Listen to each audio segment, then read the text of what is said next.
Hello again, everyone. So for this section, I would like to share my flowy warm-up routine. Unless it takes more than 15 minutes. So this is how we start our practice. That when we come to our asana practice, that we want to lay a strong foundation. Because if we get up in the morning and say, oh, okay, I have an hour to do my practice before I go to work, and really are not being present and thinking about what we're going to do next, we can't invoke that principle of a calm, focused, present mind. So, very first thing that we want to do when we come to our asana practice, lay a strong foundation. Just come to a comfortable seated posture, whatever's comfortable for you. This happens to work for me. If sitting in Thunderbolt pose works for you, that's cool, or hugging your knees, whatever. Then the first posture, I call it the 0 point, come into center, laying our foundation. Because we want to get calm, centered, bring our mind in this current now moment, invoke the principle of slow, deep, rhythmic breathing. So we get into our natural rhythm here for today, in this moment, in this practice. Allowing our own natural rhythms to invoke the peace of our divine nature. And at this point, playing the edge is between the idea you had to do your private practice when you're doing this by yourself and what the divine is bringing to you. You know, might be saying, oh, summer's coming up, I want to do a lot of strength postures. And I hear my divine say, oh, you're going to have a tough week, let's do restoratives. So, make a compromise here. So, get clear on our intent, what type of asana practice we're going to have for the next however long it is. That's our current edge. That said, we begin our practice.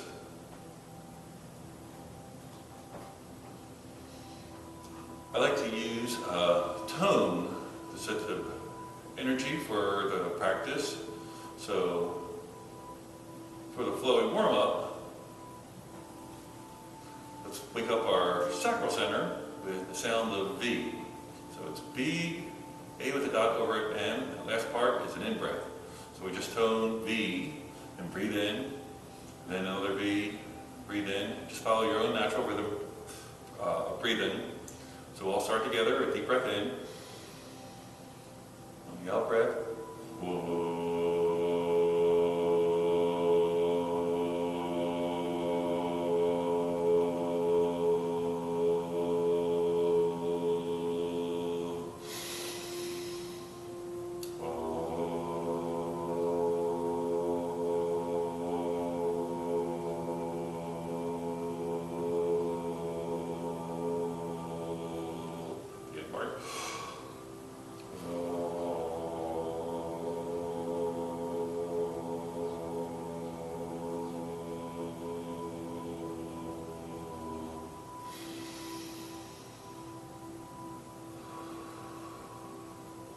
Then a few centering breaths as we get ready to move into the asana part of our practice, after laying our strong foundation.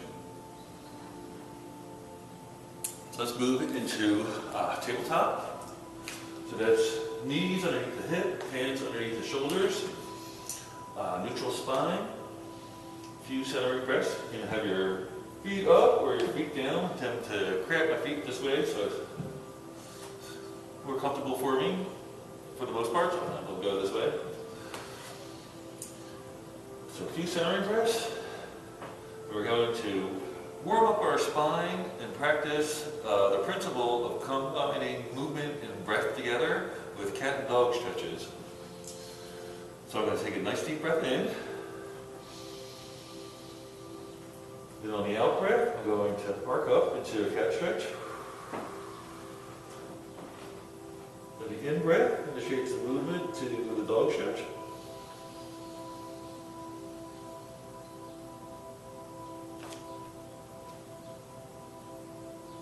Out-breath initiates the movement and back up to the cat stretch.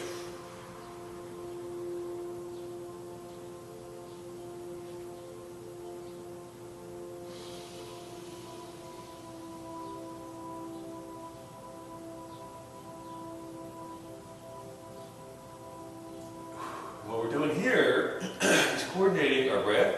So slow, deep, rhythmic breathing, and slow, deep, rhythmic movement.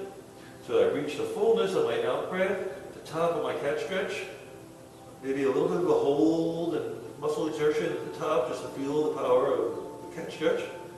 Then I have a natural inclination to breathe in. That initiates the movement back to my dog stretch. Slow, deep breathing and movement together. Reaching the fullness of the dog stretch, fullness of my in-breath. Maybe feeling a good stretch from this and holding the in-breath a little bit. And then out-breath initiates the movement back into the cat stretch. So this is helping us with these principles. We need to have our mind calm, clear, focus on what's happening on our breath and our body so that we can coordinate our breath and our movement together. Playing the edge, feeling that stretch,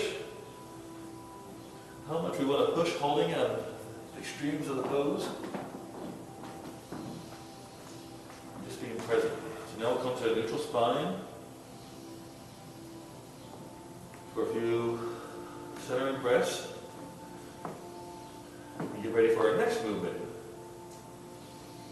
which is we're going to fold down into child, and extend the child's pose, and then back up into tabletop for dynamic child's pose. So it looks like this. Take a deep breath in. On the out breath, we're going to fold down into child's pose. Releasing, letting go. All the little underserved us, melting into the mat. On the in breath.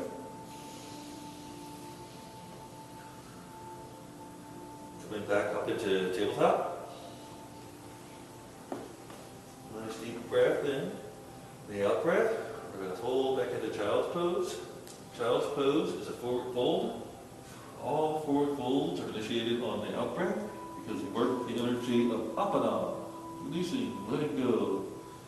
Everything that no longer serves you, melt it back into the mat. Hold it into the earth. And our in breath.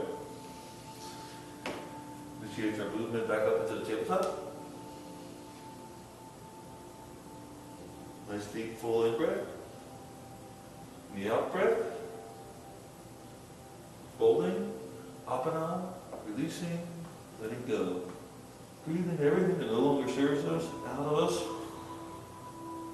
Allow gravity to help us melt into the mat. Let go. In breath initiates a move back up to the tabletop.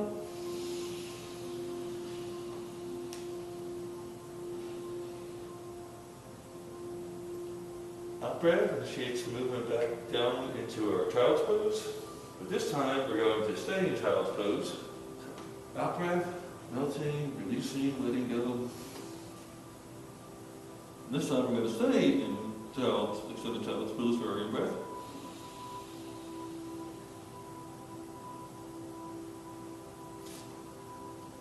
And then on our out breath, we're going to bring our arms to our sides for a classic child's pose.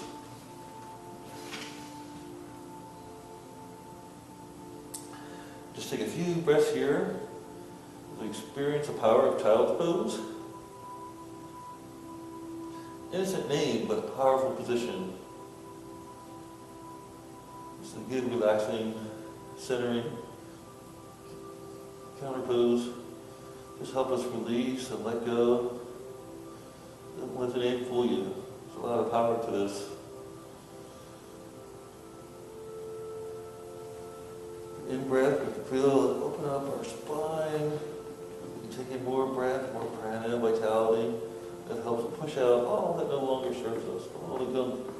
Breathe out the carbon dioxide, tension,